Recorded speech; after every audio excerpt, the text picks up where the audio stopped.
चेचक की बीमारी अभी तो हालांकि चिकन पॉक्स की बीमारी काफ़ी नहीं के बराबर है भी नहीं देश में। फिर कभी कभी चेचक जैसी बीमारियां जब बच्चों के बहुत फोले हो जाते हैं, बहुत दाह होने लगता है, बहुत जलन होती है और बाद में वो निशान भी छोड़ देता है, या पिंपल्स है या इस तरह की परेशानी है, उसमें चेचक जैसी बीमारी में इनके पत्तों में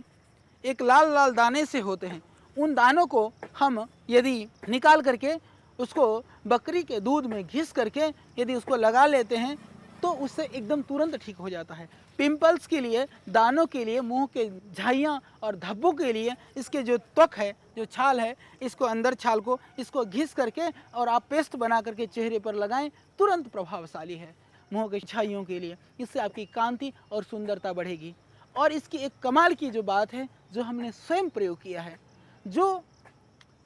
जले हुए निशान एक बहुत कठिन होता है, विशेष करके चेहरे के आसपास और कहीं ऐसे निशान होते हैं तो देखने में बहुत भद्दे लगते हैं। इसके लिए हालांकि आज सर्जरी जो है बहुत एडवांस है, प्लास्टिक सर्जरी वगैरह के द्वारा लोग उसको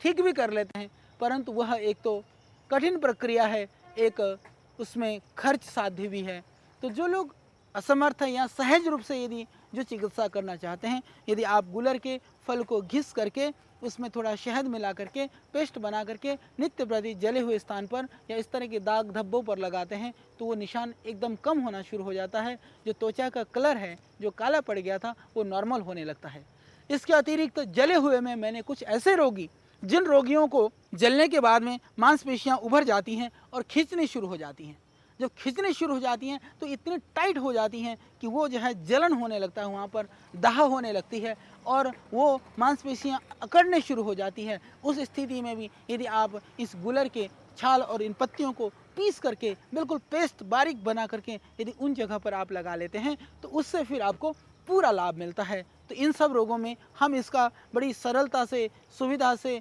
सुगमता से प्रयोग कर सकते हैं।